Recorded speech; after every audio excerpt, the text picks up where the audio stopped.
تو یہ اس وقت ہوگا جب کہ میت کا بیٹا، پوتا، بیٹی، پوتی نیچے تک نہ ہو۔ دوسرے لفظ میں بیٹا یا بیٹی، پوتا یا پوتی نہ ہو، تو ایسی صورت میں باپ اسبہ ہوگا۔ جیسے کہ اس مسئلے میں ہم دیکھتے ہیں کہ میت نے اپنے پیچھے چھوڑا ہے ماں کو اور باپ کو۔ میت نے اپنے پیچھے چھوڑا ہے ماں کو اور باپ کو، تو یہ مسئلہ بن رہا ہے 3 سے۔ مسئلہ بن رہا ہے 3 سے، اس کا مطلب یہ ہے کہ اس مسئلے کا مخرج 3 ہے۔ 3 ہے۔ ماں کے لیے اس صورت میں ثلث ہے۔ 3 کا ثلث 1 ہوتا ہے، تو ماں کو کل جائیداد کے 3 حصے کیے جا رہے ہیں، 3 میں سے 1 حصہ ماں کو مل رہا ہے اور جو بچا ہے وہ سب باپ کو ملے گا، تو یہاں باپ اسبۂ محض ہے۔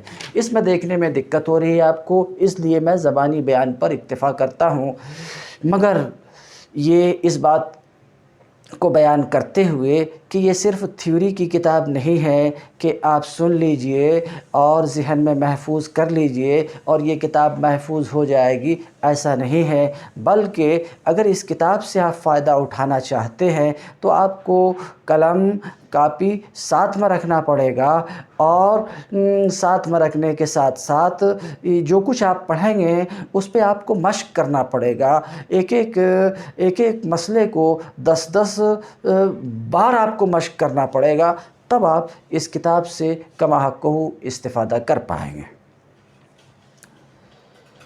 بہرحال یہ تو باپ کے حالات تھے، تو باپ کے کل 3 حالات ہیں۔ اب اصحاب فرائض میں سے جو 4 مرد ہیں، 4 مردوں میں سے ایک تو باپ ہے اور دوسرے جد صحیح ہے۔ جد صحیح کی تعریف میں کر چکا ہوں، اپنی زبان میں کہیے دادا، پردادا اور اوپر کے دادا، یہ جد صحیح ہیں۔ تو باپ کے 3 حالات ہیں، باپ کے 3 حالات ہیں۔ جد کے کتنے حالات ہیں؟ تو جد باپ کی طرح ہی ہے، 4 مسائل کو چھوڑ کر کے تو باپ کی طرح ہے، یعنی باپ کے لیے جس طریقے سے 3 حالات ہیں، جد کے لیے بھی وہ 3 حالات ہیں، البتہ ایک حالت اور ہے، تو جد کے 4 حالات ہیں۔ اب ہم دیکھتے ہیں، والجد صحیح کالاب، اور جد صحیح اب کی طرح ہے، الا فی 4 مسائل، اب کی طرح ہے، یعنی جس طریقے سے اب کے 3 حالات ہیں، اب کے 3 حالات ہیں، وہ تینوں حالات جد صحیح کے لیے بھی ہیں، 4 مسائل کو چھوڑ کر کے، جن مصنف کہتے ہیں ان 4 مسائل کو ان کی جگہ پہ انشاءاللہ ہم بیان کریں گے۔ وَيَسْقُطُ الْجَدْ، ایک حالت اور ہے جد کی، يَسْقُطُ الْجَدْ بِالْأَبْ، جد اب کی وجہ سے ساکت ہو جاتا ہے۔ تو آپ نے سماعت فرمایا باپ کے 3 حالات ہیں اور جد کے 4 حالات ہیں۔ کیا کیا حالت ہے؟ نمبر 1، فرض مطلق یعنی سدس، جد کے لیے کیا ہے؟ سدس ہے۔ کب؟ جب کہ میت کا بیٹا ہو یا پوتا ہو نیچے تک، تو ایسی صورت میں جد کے لیے سدس ہے، فرض مطلق ہے۔ دوسرا، جد کے لیے فرض مع تعصیب ہے۔ یہ کب ہوگا؟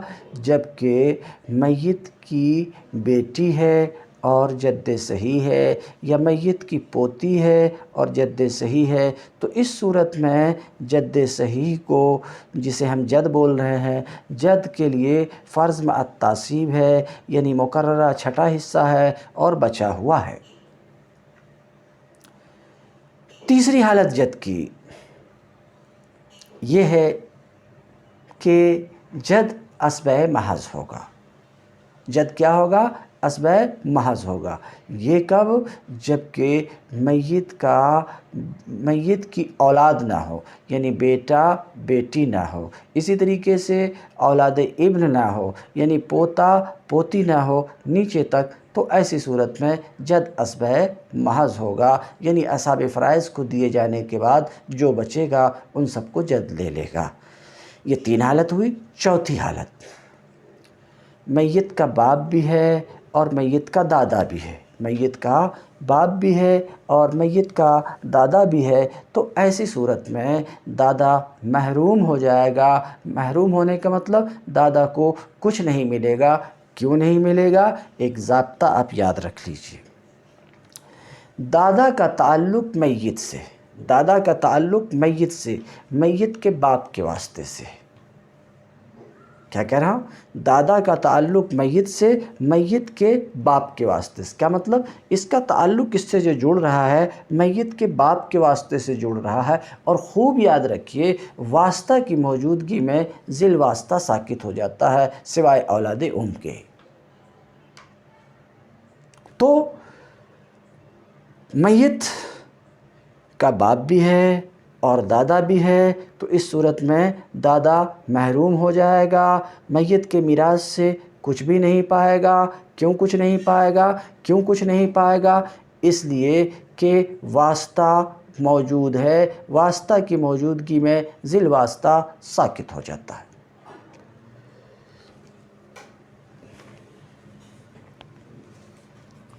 کہتے ہیں وَيَسْقُطُ الْجَدُّ بِالْأَبِ، اور جد اب کی وجہ سے ساکت ہو جاتا ہے، جد اب کی وجہ سے ساکت ہو جاتا ہے۔ کیوں؟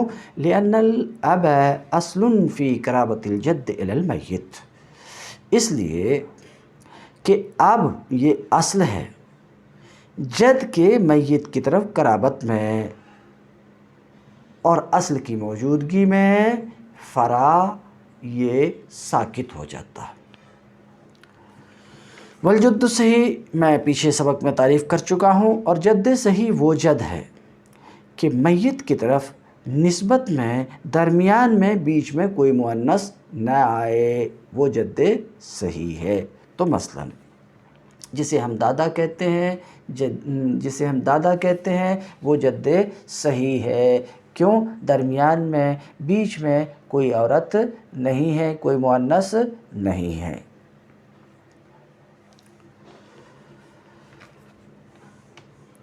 وَأَمَّا لِأَوْلَادِ الْأُمِّ، تو اب تک 2 لوگوں کے حالات کا بیان ہوا، اب کے حالات کا بیان ہوا، اب کے حالات کا بیان ہوا، اور جد کے حالات کا بیان ہوا۔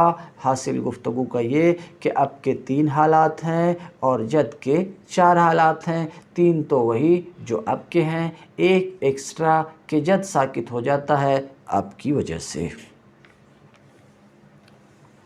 وَأَمَّا لِأَوْلَادِ الْأُمِّ فَأَحْوَالٌ ثَلَاثٌ، اولاد اولاد ماں شریک بھائی بہن، ماں شریک بھائی بہن، فَأَحْوَالٌ ثَلَاثٌ، تو اس کے 3 حالات ہیں، اس کے 3 حالات ہیں۔ نمبر 1 السدس للواحد، اخیافی بھائی یا بہن ہے، اخیافی بھائی یا بہن ہے تو اس کے 3 حالات ہیں۔ 3 حالات ہیں کیا؟ نمبر 1 السدس للواحد، اگر ایک اخیافی بھائی ہے یا بہن ہے تو اس کے لیے سدس ہے۔ اخیافی ماں شریک بھائی یا ماں شریک بہن کئی بار میں بول چکا۔ تو اگر اخیافی ایک بھائی ہے یا ایک بہن ہے تو اس کے لیے سدس ہے، اللہ تعالیٰ کی اس قول کی دلیل سے ان کان رجل یورث کلالہ او امرأۃ فلہ اخ او اخت فلکل واحد منہما السدس، اگر کوئی انسان کلالہ ہے، کلالہ کی تفسیر آگے کریں گے، نہ جس کا والد ہے نہ جس کی ولد ہے، یہ کلالہ ہے کہ ولد اس کی کوئی اولاد بھی نہیں، بیٹا بیٹی بھی نہیں ہے اور اس کا باپ بھی نہیں ہے، تو کہتے ہیں اگر کوئی انسان کلالہ ہے اور فلہ اخ و اخت، اور کلالہ انسان کا ایک بھائی ہے یا ایک بہن ہے، کلالہ کا ایک بھائی ہے، ایک بھائی سے یہاں پر مراد اخیافی بھائی ہے، اجماع ہے اس بات کے اوپر۔ ابی کی قرأت سے بھی اس کی تائید ہوتی، حضرت ابی کی قرأت سے بھی اس کی تائید ہوتی کہ یہاں پر اخ سے مراد اخل ہے۔ تو بات کتنی سی ہوئی؟ آیت کیا کہہ رہی ہے کہ آدمی، مرد یا عورت کلالہ ہے اور اس کا ایک اخیافی بھائی ہے یا ایک اخیافی بہن ہے تو اس کے لیے کیا ہے؟ تو کتاب یہ کہتی ہے لِكُلِّ وَاحِدٍ مِّنْهُمَا السُّدُسُ، ایک ہے تو بھائی بہن میں سے ہر ایک کے لیے کتنا ہے؟ سدس ہے۔ اس کو انہوں نے کہا کہ اولاد کے لیے 3 حالات ہیں، سدس ایک کے لیے ہے، سدس ایک کے لیے ہے، وَالثُّلُثُ لِلْاثْنَيْنِ فَصَاعِدَا، اور اخیافی بھائی بہن 2 ہیں یا 2 سے زائد ہیں، 2 ہیں یا 2 سے زائد ہیں، تو ان 2 یا 2 سے زائد کے لیے کتنا ہے؟ ثلث ہے۔ کیوں؟ کیا دلیل ہے؟ اللہ تعالیٰ کے اس قول کی وجہ سے فَإِن كَانُوا أَكْثَرَ مِن ذَلِكَ فَهُمْ شُرَكَاءُ فِي الثُّلُثِ، اگر ایک سے بڑھ کر کے ہیں اخیافی بھائی بہن، ایک سے بڑھ کر کے ہیں تو سب بھائی بہن شریک ہوں گے ثلث میں، ایک سے بڑھ کر کے ہیں تو ان کے لیے کتنا ہے؟ 1 ثلث ہے، 1 تہائی ہے۔ کہتے ہیں دوسری حالت کیا ہے؟ الثلث للاثنین فصاعدا، ثلث ہے اخیافی بھائی بہن کے لیے، اولاد کے لیے ثلث ہے، کب؟ جب کہ یہ 2 یا 2 سے بڑھ کر کے ہوں۔ ان کے مرد اور ان کی عورتیں تقسیم میں اور استحقاق میں برابر ہیں۔ کیا مطلب؟ اخیافی بھائی اور بہن یہ تقسیم میں برابر ہیں، حصہ پانے میں برابر ہیں، یعنی جیسے کہ اخیافی بھائی کے لیے ایک حالت میں اکیلا ہے تو سدس ہے، ایک سے زائد ہے تو ثلث ہے، ثلث ہے، تو جس طریقے سے اخیافی بھائی کے لیے سدس ہے ایک حالت میں ثلث ہے، ایک سے زائد ہونے کی صورت میں ثلث ہے، ٹھیک اسی طریقے سے اگر ایک اخیافی بہن ہے تو اس کے لیے سدس ہے، اور ایک سے زیادہ اخیافی بہن ہے تو اس کے لیے ثلث ہیں۔ تو حصہ پانے میں دونوں برابر ہیں، اسی طریقے سے استحقاق میں بھی دونوں برابر ہیں۔ کیوں؟ اللہ تبارک تعالیٰ کی اس قول کی وجہ سے فَهُمْ شُرَكَاءُ فِي الثُّلُثِ، کہ یہ سب شریک ہوں گے ثلث میں۔ شرکت کس کو کہتے ہیں؟ مساوات کو کہتے ہیں۔ آپ دیکھتے ہیں کہ ایک شخص نے اگر دوسرے سے کہا کہ آپ میرے اس مال میں شریک ہیں، آپ میرے اس مال میں شریک ہیں، فالمال یکون، تو ایسی صورت میں مال ان دونوں کے درمیان آدھے آدھ کیا جائے گا، اور استحقاق میں بھی برابر ہیں، کیونکہ اللہ تعالیٰ کا قول ہے وَلَهُ أَخٌ أَوْ أُخْتٌ، اس کا ایک اخیافی بھائی ہے یا ایک اخیافی بہن ہے تو ہر ایک کے لیے سدس ہے۔ تو اللہ تعالیٰ نے ان دونوں کو، بھائی اور بہن کو، سدس کے استحقاق میں برابر قرار دیا۔ یہ 2 حالت ہوئی اولاد کی۔ تیسری حالت یسقطون بالولد وولد الابن، یہ ساکت ہو جاتے ہیں ولد کی وجہ سے۔ ولد کی وجہ سے کیا مطلب؟ میت کا بیٹا ہے یا بیٹی ہے یا پوتا ہے یا پوتی ہے تو ان کی موجودگی میں اخیافی بھائی بہن محروم ہو جائیں گے، ان کو کچھ بھی نہیں ملے گا، ان کو کچھ بھی نہیں ملے گا۔ کیوں نہیں ملے گا؟ اس پر ہم بعد میں آئیں گے۔ تو یہ اولاد ساکت ہو جائیں گے ولد کی وجہ سے۔ وہ ولد الابن، اور ولد ابن کیا مطلب؟ ولد ابن پوتا اور پوتی کی وجہ سے نیچے تک۔ اسی طریقے سے اولاد ساکت ہو جاتے ہیں باپ کی وجہ سے بھی، باپ کی وجہ سے، کیونکہ میں اس بات کو واضح کر چکا کہ یہ اخیافی بھائی بہن وارث کس کے ہوتے ہیں؟ کلالہ کے۔ اور کلالہ کسے کہتے ہیں؟ کلالہ اس شخص کو، اس مرد یا عورت کو کہتے ہیں جس کی ولد بھی نہ ہو اور جس کا والد بھی نہ ہو، ولد بھی نہ ہو والد بھی نہ ہو، تو ولد ہونے کی نہ ہونے کی صورت میں ان کو حصہ ملے گا، اگر ہو تو پھر ان کے لیے کوئی حصہ نہیں ہے۔ یعنی میت کی ولد ہے یا ولد ابن ہے، بلفظ دیگر بیٹا ہے یا بیٹی ہے، پوتا ہے یا پوتی ہے، تو ایسی صورت میں ماشریک بھائی یا بہن، اخیافی بھائی بہن کو کچھ نہیں ملے گا۔ اسی طریقے سے میت کا اگر والد ہے تو بھی، میت کا والد ہے تو بھی اخیافی بھائی بہن کو میراث سے کچھ نہیں ملے گا۔ کچھ نہیں ملے گا۔ اسی طریقے سے اگر میت کا جد ہے تو بھی احناف کے نزدیک بالاتفاق اولاد کو کچھ نہیں ملے گا، یعنی محروم ہوگا۔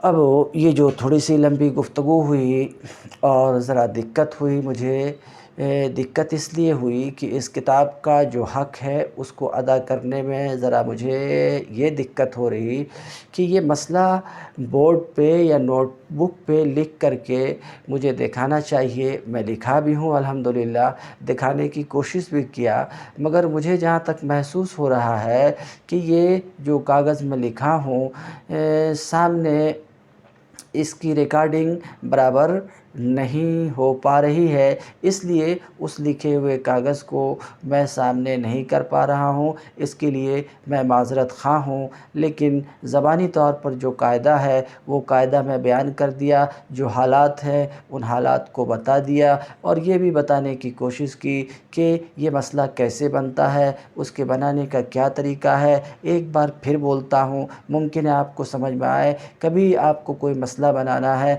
تو سب سے پہلے تو میت کا ایک نشان لمبا سا کھینچنا۔ آپ نے نشان کھینچ دیا، کھینچنے کے بعد میت کے جو وارثین ہیں، یہ نشان آپ نے کھینچ دیا، میت کے وارثین کو نیچے لکھنا۔ مثال کے طور پہ اب ہے تو اب کو لکھ دیا، مثال کے طور پہ ابن ہے تو ابن کو لکھ دیا، یہ بات ہو گئی۔ مثال کے طور پہ اب ہے لکھ دیا، ہے کو بھی لکھ دیا، ابن ہے تو ابن کو بھی لکھ دیا، بنت ہے تو بنت کو بھی لکھ دیا۔ اس طریقے سے نشان کے لکیر کے نیچے تمام وارثین کو ہم لکھیں گے۔ اب لکھنے کے بعد یہ اوپر میں جہاں سے آپ نے میت کا نشان بالکل رائٹ سائیڈ میں ایک مسئلہ لکھیں گے۔ مسئلہ لکھنے کے بعد آپ دیکھیں گے اس کا مخرج کیا ہے۔ تو ہم نے کہا کہ جیسے اب ہے اور ابن ہے، اس مسئلے کا مخرج 6 ہوگا۔ کیوں 6 ہوگا اس کے لیے آپ کو انتظار کرنا پڑے گا، ابھی میں اگر آپ کو بتاؤں بھی تو بات سمجھ میں نہیں آئے گی۔ تو مسئلے کے اوپر مسئلے کا مخرج ہم نے لکھ دیا۔ لکھنے کے بعد جس کا جو حصہ ہے اس کو دے دیا۔ تو مثلا ایک مسئلہ 6 سے بنا، ایک وارث کے لیے سدس ہے تو 6 کا سدس 1 ہوتا ہے، 6 کا سدس 1 ہوتا، تو 1 اس وارث کو ہم نے دے دیا۔ ایک دوسرا وارث ہے وہ اسبا ہے، کیا مطلب جو بچے گا ان سب کو لے لے گا، تو 6 سے 5 بچا، 5 اس کو دے دیا۔ یہ میں سمجھانے کی کوشش کی، اللہ کرے کہ آپ کو سمجھ میں آ جائے، اور میری کوشش بھی کامیاب ہو جائے۔ بہرحال ابھی ہم اولاد ابن میں تھے، ابھی ہم اولاد میں تھے، اخیافی اولاد کے بیان میں تھے، اخیافی اولاد کو بیان کر رہے تھے۔ تو اس سلسلے میں نے عرض کیا کہ اولاد کے 3 حالات ہیں۔ ایک حالت میں اولاد کے لیے سدس ہے۔ سوال کب سدس ہے؟ جبکہ اخیافی بھائی یا بہن صرف ایک ہو، تو ایسی صورت میں اس کے لیے سدس ہے۔ 1 سے زائد ہیں، 2 ہوں، 3 ہوں، 4 ہوں، تو اولاد اخیافی بھائی بہن کے لیے ثلث ہے۔ یہ 2 حالات ہوئے۔ تیسری حالت سقوط کی ہے، محروم ہونے کی ہے، یعنی اولاد کیا بھی نہیں پائیں گے۔ یہ کب؟